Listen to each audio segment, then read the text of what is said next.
Bette Davis, the legendary Hollywood actress known for her intense performances and fierce independence, was once in contention for one of the most iconic roles in cinema history, Scarlett O'Hara in Gone with the Wind, 1939.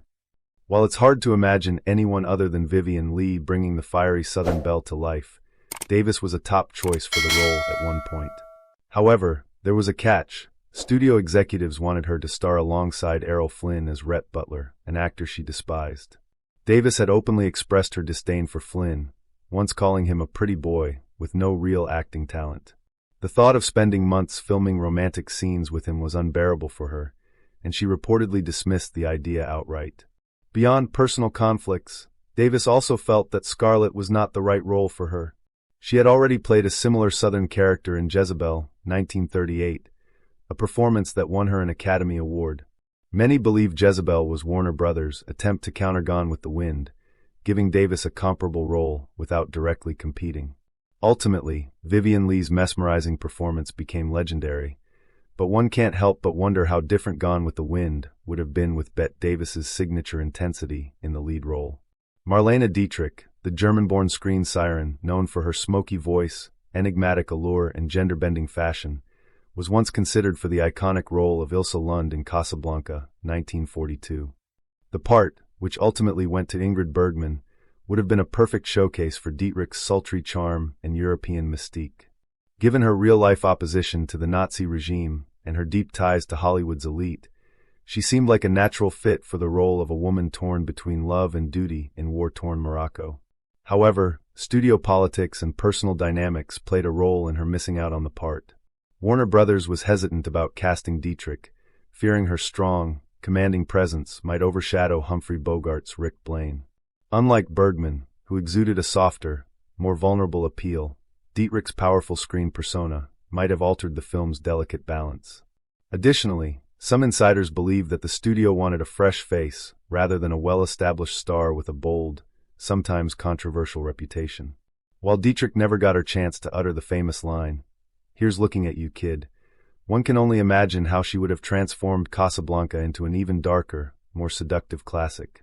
Joan Crawford, the queen of old Hollywood melodrama, nearly starred in one of the greatest films about faded stardom, Sunset Boulevard, 1950. The role of Norma Desmond, the aging silent film star trapped in a world of delusions, ultimately went to Gloria Swanson, but Crawford was among the top contenders.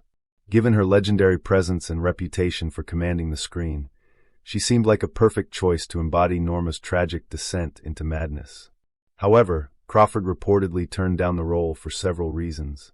First, she feared the character hit too close to home, an aging actress desperate to remain relevant in a Hollywood that had moved on. Crawford, still very much an active star in the late 1940s, was not ready to embrace such a bleak portrayal of an actress past her prime. Additionally, director Billy Wilder had concerns about Crawford's ability to fully disappear into the role. While she was known for her glamorous image and powerhouse performances, Swanson had the real-life experience of being a silent-era superstar, making her a more authentic choice. In the end, Swanson's haunting performance became legendary, but imagining Crawford in the role adds an intriguing what-if to Hollywood history. Would she have made Norma Desmond even more terrifying? Or perhaps more sympathetic? We'll never know, but one thing is certain: Joan Crawford was always ready for her close-up. Cary Grant, the epitome of suave sophistication, was nearly the first actor to bring James Bond to the big screen. Before Sean Connery was cast in Dr. No, 1962, producers Albert R. Broccoli and Harry Saltzman had their eyes on Grant, believing his effortless charm, wit, and debonair persona made him the perfect 007. After all, Grant had already played dashing spies in classics like Notorious, 1946, and North by Northwest, 1959, proving he could handle action, intrigue, and romance with ease. However, Grant ultimately turned down the role for one major reason: commitment. At that stage in his career, he was hesitant to sign on for a multi-film contract, preferring one-off roles rather than a long-term franchise. The Bond producers wanted an actor who would commit to several films, ensuring continuity as they built the character's legacy. Additionally, at 58 years old when Drive No was in pre-production, Grant may have felt he was too old to convincingly play a secret agent embarking on a fresh cinematic journey. While Connery's casting cemented Bond's legacy, fans still speculate about what a Cary Grant Bond film would have looked like. Would he have brought a lighter, more playful touch to the role? Or would his sheer charisma have made him the ultimate 007? One thing is certain, if Grant had taken the role, James Bond might have had a very different start. Ingrid Bergman, the luminous Swedish actress known for her grace and emotional depth, was once considered for the legendary role of Cleopatra in the epic Cleopatra, 1963. While the part ultimately went to Elizabeth Taylor, whose portrayal became one of the most infamous and expensive performances in Hollywood history, Bergman was among the early contenders for the role of Egypt's most famous queen. Given her regal presence and ability to convey both strength and vulnerability, she seemed like an ideal fit for the complex character. However, Bergman's natural elegance and understated acting style may not have meshed with the grand, over-the-top spectacle that Cleopatra became. Unlike Taylor, who embodied the queen with fiery sensuality and commanding allure, Bergman would likely have brought a more refined, historically grounded take to the role. Additionally, by the time the film was moving forward, Bergman had distanced herself from Hollywood following the scandal surrounding her affair with director Roberto Rossellini. The studio likely wanted a more bankable star, and Taylor, with her real-life drama and undeniable screen presence, was the obvious choice. Still, imagining Bergman as Cleopatra offers a fascinating what-if scenario. Would she have played the queen with quiet intelligence rather than seductive power? Would the film's legacy have been different? While she never donned Cleopatra's crown, Bergman's cinematic reign as one of Hollywood's most respected actresses remains unchallenged. James Stewart, the everyman of classic Hollywood, was once considered for the role of Atticus Finch in To Kill a Mockingbird, 1962. The part, which ultimately won Gregory Peck an Academy Award, would have given Stewart the chance to portray one of literature's most beloved and morally upright characters. Given his reputation for playing principled, all-American men in films like Mr. Smith Goes to Washington, 1939, and It's a Wonderful Life, 1946, Stewart seemed like a natural fit for the noble small-town lawyer, defending a black man falsely accused of a crime. However, Stewart reportedly turned down the role because he felt the film's themes were too controversial at the time. While he was known for playing heroes, he tended to gravitate toward roles with a patriotic or wholesome appeal. The racial tensions explored in To Kill a Mockingbird were deeply relevant, but also politically charged, and Stewart may have worried about how his audience would react. Additionally, by the 1960s, Stewart had shifted toward westerns and thrillers, making the role of Atticus a departure from his recent work. Gregory Peck's performance went on to define the role, but it's intriguing to imagine how Stewart's version of Atticus Finch might have played out. Would his signature warmth have made the character even more approachable? Or would he have softened some of the quiet intensity that made Peck's portrayal so iconic? Either way, Stewart's legacy as one of Hollywood's finest actors remains untarnished, even without this legendary role in his filmography. Greta Garbo, the enigmatic Swedish screen goddess, was once considered for the role of Grand Duchess Anastasia in Anastasia, 1956, a role that eventually won Ingrid Bergman an Academy Award. The film, based on the legend of the Russian princess who supposedly survived the execution of the Romanov family, would have marked Garbo's grand return to Hollywood after her self-imposed retirement in 1941. Given her regal presence, haunting beauty, and unparalleled ability to portray mysterious, tormented women, she seemed like the perfect choice for the role. However, Garbo ultimately declined the offer. By the 1950s, she had grown disillusioned with Hollywood and had no interest in returning to the spotlight, despite producers desperately wanting her for the part. Friends and industry insiders speculated that Garbo feared she could never live up to her legendary status after being away from the screen for so long. Additionally, she had always been intensely private, and the idea of stepping back into the harsh glare of fame likely felt overwhelming. While Bergman delivered a powerful performance as the Lost Princess, imagining Garbo in the role is fascinating. Her ethereal quality and melancholic depth might have made Anastasia an even more haunting, tragic figure. But true to her reputation as the ultimate Hollywood recluse, Garbo chose to remain an enigma, forever leaving fans to wonder about the great performances that might have been.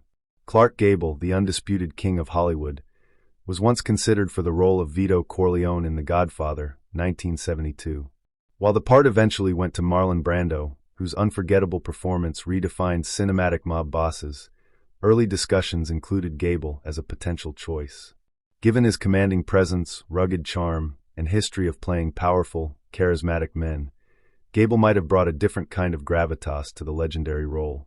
However, Gable passed away in 1960, more than a decade before The Godfather was made, making his casting an impossibility. Even if he had lived, there's speculation about whether he would have accepted the role. By the late 1950s, Gable had distanced himself from gritty, dark dramas, preferring traditional leading man roles.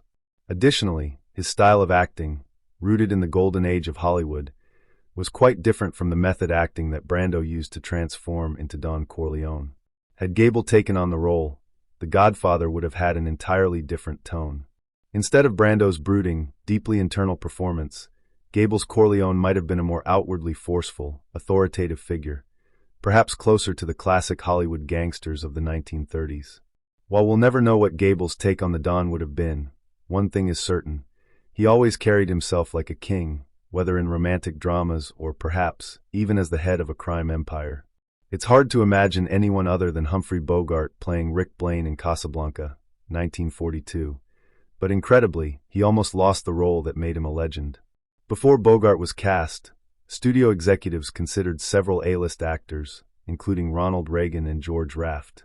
Raft, in particular, was Warner Brothers' initial choice, as he had a history of playing tough, cynical characters. However, Raft turned it down, believing Casablanca to be just another routine war film.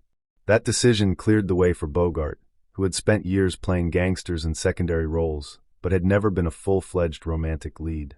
However, even after landing the role, Bogart faced resistance. Warner Brothers executives worried that his gruff demeanor and tough guy image wouldn't translate into a believable romantic hero. Ingrid Bergman, his co-star, was significantly taller, adding to concerns about their on-screen chemistry. Despite these doubts, Bogart delivered a career-defining performance, balancing Rick's world-weary cynicism with a deeply buried vulnerability. Had Bogart not played Rick, Casablanca might not have become the timeless classic it is today. His portrayal of a heartbroken yet noble hero gave the film its unforgettable emotional weight. In the end, fate, just like in the movie, had other plans, and Bogart's Rick Blaine became one of cinema's most iconic roles. Here's looking at you, Bogey. Barbara Stanwyck, known for her sharp wit, tough-as-nails attitude, and incredible versatility, was among the many actresses considered for the role of Scarlett O'Hara in Gone with the Wind, 1939. While the part ultimately went to Vivien Leigh, Stanwyck's name was in the mix alongside other Hollywood icons like Bette Davis and Katharine Hepburn. Given her ability to play strong, independent women, she could have brought a fiercer, grittier edge to the iconic Southern belle. Despite her talent, Stanwyck was never a front-runner for the role. Unlike other actresses who campaigned aggressively, she didn't have the same level of studio backing or public support. Producer David O. Selznick was determined to find an actress who perfectly embodied the novel's complex heroine, charming yet manipulative, vulnerable yet resilient. While Stanwyck certainly had the acting chops, Selznick ultimately felt that Leigh captured the fiery spirit of Scarlett in a way no one else could. Had Stanwyck won the role, Gone with the Wind might have been a very different film. Her version of Scarlett could have been less coquettish and more calculating, adding a new layer of intensity to the character. Though she missed out on this legendary part, Stanwyck went on to define classic Hollywood in her own way, starring in unforgettable films like Double Indemnity, 1944, and Stella Dallas, 1937, proving that she was a force to be reckoned with, Scarlett or not. Orson Welles, the visionary filmmaker behind Citizen Kane, 1941, was once interested in playing Don Vito Corleone in The Godfather, 1972. While the role ultimately went to Marlon Brando, whose haunting performance became legendary, Welles personally lobbied for the part, believing he could bring the necessary gravitas and authority to the aging mafia patriarch. However, director Francis Ford Coppola was not convinced. By the early 1970s, Welles' career had become unpredictable, and while his booming voice and commanding screen presence made him a viable candidate, his reputation for being difficult to work with likely hurt his chances. Paramount Pictures, already hesitant about casting Brando, was not keen on taking a risk with another strong-willed, larger-than-life figure. Furthermore, Welles, known for his theatrical, almost Shakespearean performances, might have brought a more operatic and grandiose energy to the role, potentially overshadowing the realism and understated menace that made Brando's performance so unforgettable. Had Welles been cast, The Godfather might have felt more like a classic tragedy, with Don Corleone as an imposing, almost regal figure rather than the soft-spoken, yet deeply intimidating character Brando crafted. While Welles never got to leave his mark on the Corleone saga, his influence on cinema remains unparalleled. And perhaps, in another world, his Don Vito would have been just as iconic, just in a very different way. Jean Tierney, the stunning and sophisticated actress best known for Laura, 1944, almost didn't land the title role in what would become her most iconic film. Before she was cast as the ethereal Laura Hunt, the studio initially considered other actresses, including Jennifer Jones and Hedy Lamarr. Though Tierney was already a rising star, the role of Laura was tricky. She had to be both mysterious and deeply human, captivating audiences even while spending much of the film as an enigmatic figure in a portrait. Tierney's ultimate casting proved to be perfect, as she brought an air of effortless grace and intrigue that made Laura unforgettable. However, if she had missed out on the role, the film's atmosphere might have changed drastically. Jennifer Jones, known for her more delicate, emotional performances, may have made Laura more fragile, while Hedy Lamarr could have given the character a more exotic, untouchable allure. But Tierney struck the perfect balance. Her portrayal made Laura seem almost otherworldly, yet entirely real. Had she not played Laura, Tierney's career trajectory might have been different. While she starred in many other great films, Laura remains the defining movie of her career, cementing her place as one of Hollywood's most captivating leading ladies. Fortunately, fate worked in her favor, and Jean Tierney became forever immortalized in the hauntingly beautiful noir classic. Montgomery Clift, one of Hollywood's most talented and emotionally intense actors, was once considered for the role of Caleb Trask in East of Eden, 1955. The film, based on John Steinbeck's novel, ultimately launched James Dean to superstardom, but before Dean was cast, Clift's name was in the mix. Given his history of playing tortured, deeply complex characters in films like A Place in the Sun, 1951, and From Here to Eternity, 1953, Clift seemed like a natural choice for the role of a troubled young man struggling for his father's approval. However, there were a few reasons Clift never took the part. By the mid-1950s, he was already an established star, while East of Eden was meant to introduce fresh talent. Director Elia Kazan was looking for someone raw and unpredictable, which he found in Dean's method acting style. Clift, though a method actor himself, had a more controlled and polished presence, whereas Dean's vulnerability and youthful rebellion gave Caleb a heartbreaking intensity. Additionally, Clift was nearly 10 years older than the character, while Dean's casting made the father-son conflict feel even more authentic. Had Clift taken on the role, East of Eden would have had a very different feel, perhaps more refined and less explosively emotional. While Clift missed out on the film, his legacy as one of Hollywood's most gifted actors remained intact. Meanwhile, East of Eden gave James Dean the career-defining performance that made him a legend.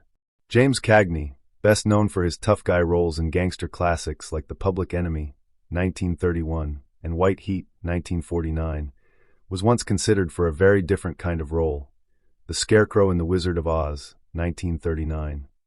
The idea of Cagney, famous for his sharp-tongued criminals and streetwise energy, playing the lovable, brain-seeking farmhand might seem strange, but in reality, he was an incredibly versatile performer. With his background in vaudeville and musical films, Cagney had the singing and dancing skills needed to bring the Scarecrow to life. However, Cagney was under contract with Warner Brothers, which refused to loan him out to MGM for the role. This paved the way for Ray Bolger to take the part, which he had desperately wanted from the start. Bolger's gangly, rubber-limbed movements and heartfelt performance made the Scarecrow one of the most beloved characters in film history.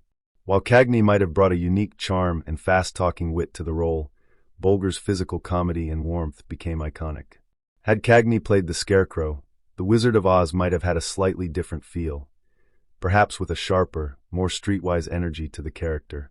Still, the decision to stick with Bolger was the right one. As for Cagney, he went on to win an Oscar for his song and dance performance in Yankee Doodle Dandy, 1942, proving he didn't need Oz to showcase his incredible range.